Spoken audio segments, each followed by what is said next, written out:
What up, peeps? It's your boy Heckin. Welcome back to the channel, and today I have a lot of pickups to show you guys. A couple videos ago, I was talking about trading in my Pokemon cards, and I ended up getting a lot of store credit at the local shop. And I've been shopping a little bit. Still got plenty of store credit left over, but man, we've got stuff for the Switch, Game Boy, 360, PS2, PS1, a lot of stuff. At least, I don't know, how many is this? 5? It's like 20 things, maybe a little more than 20. But first off, we're going to start with some Amiibo I picked up. Picked up Toad, and got the Wolf Link. So now when I play Breath of the Wild, I can get the Wolf, and I've already used that a couple times. It's freaking awesome. So totally worth it to buy that. Also, I bought these brand new. They were actually pretty good prices. Like this one was like 20 bucks for Greninja. And Lucario here for like 17. I am going to open these, so I just haven't done it yet. All right, so let's jump in. First, we're going to start with some Switch stuff. I got 2 Switch games. We've got Super Mario Maker 2. It's just one of them games that I didn't have yet. I'm not a huge Mario fan, but I do enjoy Mario. And yeah, there's, infinite levels on this game basically because of all the community stuff. So cool to have that. And then also I've notoriously not been a big fan of this series, but I saw this sitting there on the shelf, and since I had so much store credit, I was like, well, it might as well be free. And that is Metroid Prime Remastered here. So yeah, I'd like to give this a shot. Maybe it'll change my perspective. I know this is the first-person shooter one. I believe it came out on the GameCube originally. So I might like that one a lot more because I've played Super Metroid on the Super Nintendo, and it was all right. I mean, hey, another reason why I wanted to take a chance on this is because, I've never really been a big Zelda fan, but Breath of the Wild has really kind of opened my eyes. So maybe Metroid Prime Remaster can do that for that series as well for me. Speaking of Zelda, I did actually last night place an order for the strategy guide for Breath of the Wild because I'm all in on that game. So yeah, I'm excited to get that guide, and maybe it'll teach me some things that aren't so obvious. I was struggling in the stream yesterday on a couple of things, and I was getting a little hate. Some people were talking shit about me playing the game. But, the game doesn't explain everything to you. So, hey, I'm about to be a fucking pro with that guide. Anyways, I went ahead and picked up Twilight Princess for the Wii here. And I'm actually wanting to play more Wii stuff soon. I might even stream maybe some Wii Sports Resort, do the sword fighting and stuff. I think that would be cool. But, yeah, I wanted to pick up Twilight Princess and give this a try because I know this is also a very popular Zelda title. And then also I'm going to probably try Ocarina of Time on the Switch Online since it's on there. All right, now let's look at PS1 stuff. Got 4 PS1 games here. Starting off with Yu-Gi-Oh! Forbidden Memories.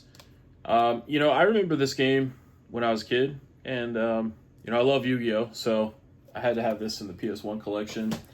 And that one, it's not a very large collection. You can't really see it on screen right now, but there's only like 20 to 25 games here. So I definitely want to grow that one a little more, which is why I picked up all these games. I picked up a copy of Final Fantasy 9. Excuse me, this is 8. My bad. Final Fantasy 8. They didn't have a copy of 7 or 9. Otherwise, I would have got those as well.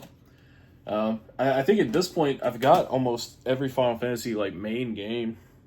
Because, I've got the 1 through 6 collection on the Switch. So yeah, and then there's 8, and then I have 10 and 10-2, and I have 12, 13, and 13-2. So yeah, we're getting there. We're getting most of them. And then obviously there's 14 to 15, and those are on modern systems. So yeah. And then I own the remake of 7 digitally on the PlayStation. So you'll have to excuse me if I'm not super ecstatic today. I stayed up all night watching Squid Game Season 3, and so I only slept 3 or 4 hours. So I'm basically stupid as hell right now. Then I picked up this game called Blasto. So this is a janky-ass game, But we had this, me and my best friend, we had this as kids. And I just had to get it because it's nostalgic for me. I might try to play it again, but dude, it's rage-inducing. From what I remember, it was super difficult to play. But yeah, there's probably a few of you out there that have played this before. If you haven't, you should emulate it, or at least like look up gameplay, and you'll see what I'm talking about. The controls in that thing is horrible. And then this last PS1 game I got was one that I thought I already had, but apparently I just had the second one.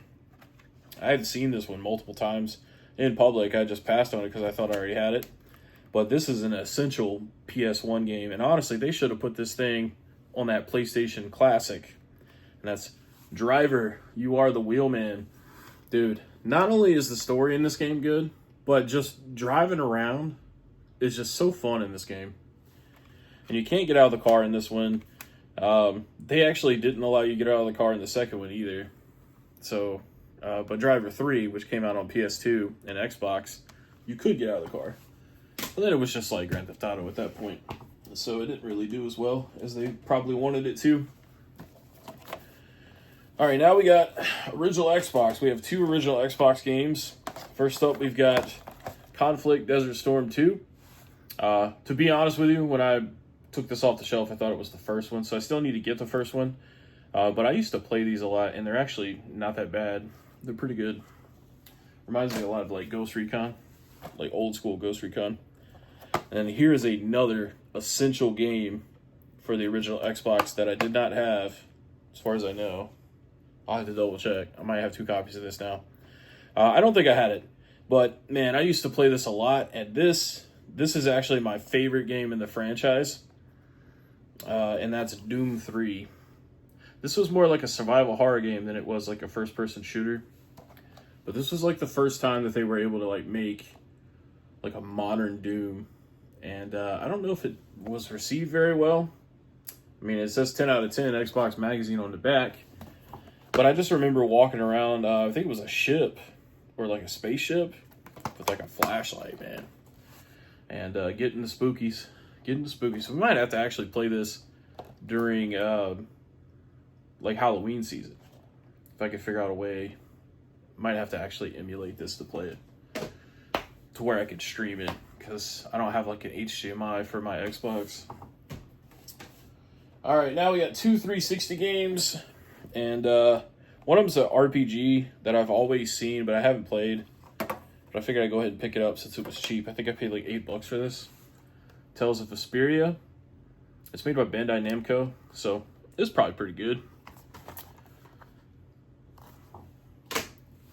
And then I got the premium edition of Soulcalibur IV and the steelbook here. Of course, this is the 360 version of the game, so you get Yoda as the exclusive character. It came with the poster, and well, one side's a poster, the other side's like a tournament bracket. I'm not going to open it, but you know what? I'll open it up, man. What am I thinking here? I ain't going to tease you guys like that. Let's open this up. Yeah, see, one side, it's like a tournament bracket. So that's pretty cool. And then, yeah, the other side is just a poster. Not bad. Not bad. I do like that they put Yoda on the poster too. So I guess if they did steelbooks for the PS3 version, it probably has, what was it, Darth Vader? Yeah, Darth Vader was the exclusive character for the PlayStation 3 version. And then you've got a collector's comic book and art book. So yeah, that's pretty cool.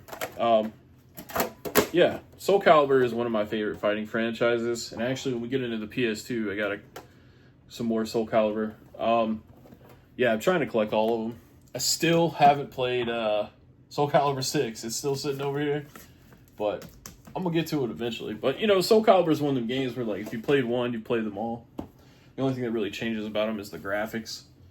But yeah, now we got a good stack of PS2 games. We have 5 PS2 games. That's where the 5 came from.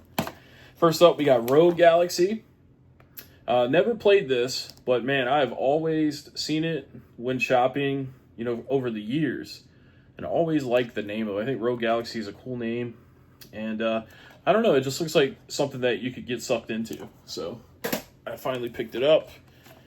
And then we were actually talking about sports games on the channel recently, and I didn't have these at the time to talk about, but man, NBA Street Volume 2, what an amazing arcade basketball game.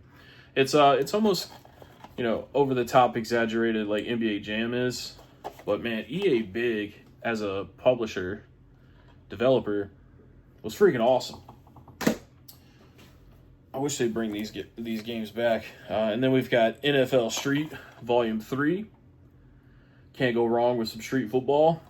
Absolute banger of a game. So glad to have it in the collection. Another EA Big title. And they also made FIFA Street, which I've never played those, but I'll probably end up picking some of those up if I see them too. And then the last two PS2 games, Soulcalibur II, which is, my personal favorite of the franchise, and Soulcalibur III, which I believe that was when they introduced being able to make custom characters, and they had like a story mode, like a different, more interactive story mode. So yeah, super happy to add those, both complete. Super happy about it. Oh yeah, and you got came with a demo disc for something, transmission. I don't remember what that was for, but yeah, new character creation. So that was the one that they started doing that on. All right, we got 3 things left. So I saved the most expensive, or the more bangers, for last. Starting with T2, the arcade game, complete in box for the original Game Boy. And this is really nostalgic for me. This was the first system that I had as a kid, the original Game Boy. And so just looking at this box takes me back to Toys R Us, man. And Toys R Us didn't even have the games on the wall. They had little paper slips. So if there were no papers there, that meant that game was sold out. But you would take that slip, and it was basically like a ticket for the game, and you'd walk up to the front of the store, and they had like this little boxed cage area. And there was a dude in there, and he literally just hung out in there all day, and his whole purpose was to take your ticket and then get the game and ring you up right there at the cage, and then you would walk out with it, man. But yeah, dude, I didn't actually have this one as a kid. Not on the Game Boy. I think I ended up getting this on the Genesis, or another Terminator game on the Genesis. But yeah, this is really cool, man. #1 arcade smash. Trying to smash some T2. Also, I'm really looking forward to the 2D T2 2D No Fate game that's coming out. It's like a shoot 'em up.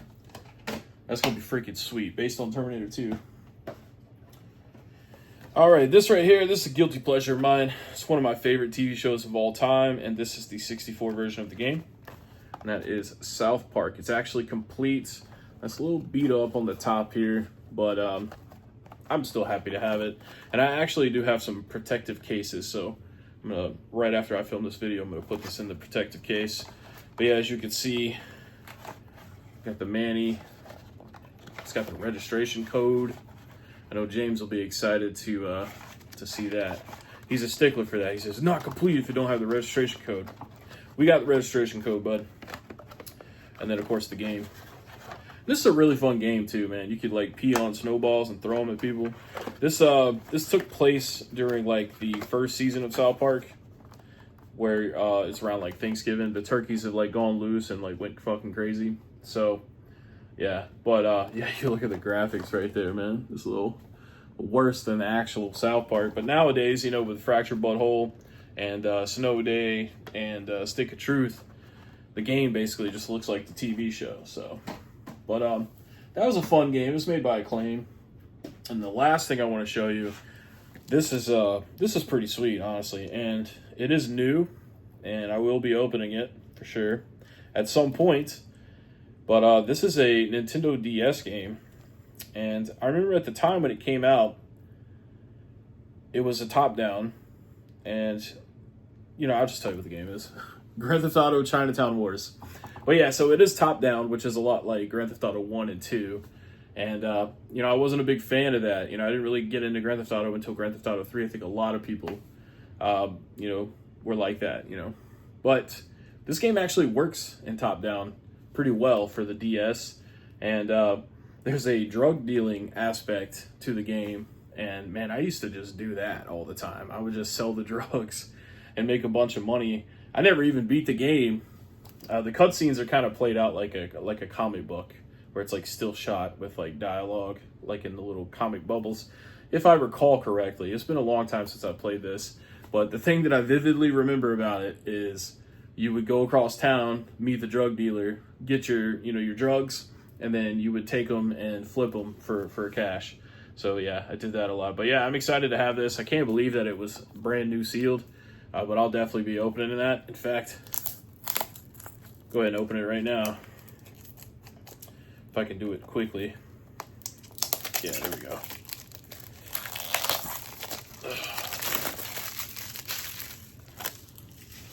It was like $100 for this game, but I don't even care. Oh shit, first thing I did is I bent my map. Are you kidding me? Maybe I should have kept it sealed. But yeah, brand new. It's got that brand new video game smell. That's pretty sweet, man. Yeah, I'm excited to have that, dude. And this is something I'm not ever intending to sell, so I don't care if it's open. I want to play it, so. But yeah, guys, that is all of my pickups for this week. Like I said, I still got plenty of store credit, so I'm just kind of waiting for some bangers to come into the shop. And by bangers, I mean like stuff that I specifically want. I'm still looking for Twin Snakes. I'm still looking for complete inbox Mega Man Star Force games for the DS. I was still looking for Dino Crisis 3 for the OG Xbox. And that's pretty much it. And then I guess, I'll use some of my store credit to go towards new games as they come out. Like, dude, July is packed full of like great games. I've already pre-ordered and paid for Tony Hawk's 3 and 4, so I'll be getting that soon. Probably gonna pick up College Football 26. Donkey Kong Bonanza is in the middle of the month. I already paid that off, so yeah, we got those two games coming for the Switch. Then also Tony Hawk's gonna be on the Game Pass, so that's why I bought it on Switch too, because I'll be able to play it on Xbox with my Game Pass subscription. And then at the end of the month, we got Grounded 2. And me and a buddy have been playing a lot of that game recently, Grounded 1, which is fun. It's kind of like Ark, or maybe a little bit like Minecraft, but instead it's like Honey, I Shrunk the Kids style. I'm sure a lot of you have played it or you know about it, but it's really cool. You're like shrunk down to like ant size, and you're like in a backyard, and you fight like spiders and ladybugs and ants and stuff like that, so it's pretty cool.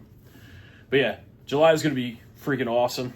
I don't think I'm going to go to Siege, because now that I have all this store credit, it doesn't really make sense to travel to a gaming convention and spend my money on games that are more than likely overpriced or the same price that they would be at the local shop. Like, if you buy like common games at a convention, they're going to be about the same price as they would be at a store. And then all of your like Holy Grail items are going to be like overpriced or like right at market. So there's really no point for me going, because I have so much store credit. Like, why would I spend my cash when I just wait for some shit to come in at the shop?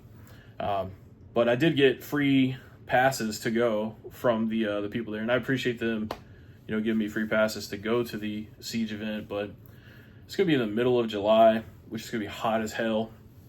And, those conventions are hot in general because it's just thousands of people in this big-ass room. And it's also, like, a lot of driving and blah, blah. I don't think it's going to happen. So, if anybody was looking forward to running into me or seeing me at the convention, I do apologize. It's just not something that I usually like to do, like being around a lot of people and then all the aforementioned reasons. But, yeah. That's going to conclude the video, man. Thank you guys so much for watching. Let me know below what game you like the most out of what I picked up today, or if you have any other recommendations for games that are similar to like what I showed off. Please let me know, and I will catch you guys in the next video.